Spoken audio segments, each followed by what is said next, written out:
কবরের আযাব থেকে পানাহ চাওয়া। হাদিস 1292। আবু আইয়ুব আনসারী রাদিয়াল্লাহু তাআলা আনহু থেকে বর্ণিত, তিনি বলেন, একবার সূর্য ডুবে যাওয়ার পর নবী করিম সাল্লাল্লাহু আলাইহি ওয়াসাল্লাম বের হলেন। তখন তিনি একটি আওয়াজ শুনতে পেয়ে বললেন, ইহুদিদের কবরে আযাব দেওয়া হচ্ছে। এটা আযাব দেওয়ার বা আযাবের ফেরেশতাগণের বা ইহুদিদের আওয়াজ। ইমাম বুখারী রহমতুল্লাহ আলাইহি বলেন, নজর রহমতুল্লাহ আলাইহি আবু আইয়ুব আনসারী রাদিয়াল্লাহু তাআলা আনহু সূত্রে নবী করিম সাল্লাল্লাহু আলাইহি ওয়াসাল্লাম থেকে অনুরূপ বলেছেন। হাদিস 1293।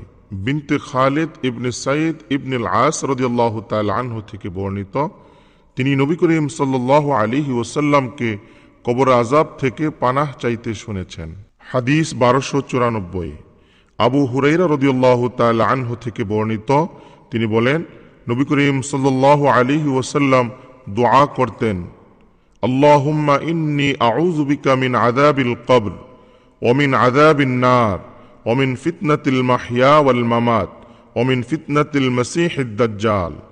ইয়া আল্লাহ, আমি আপনার সমীপে পানাহ চাচ্ছি কবর আযাব থেকে, জাহান্নামের আযাব থেকে, জীবন ও মরণের ফিতনা থেকে এবং মাসীহ দাজ্জালের ফিতনা থেকে।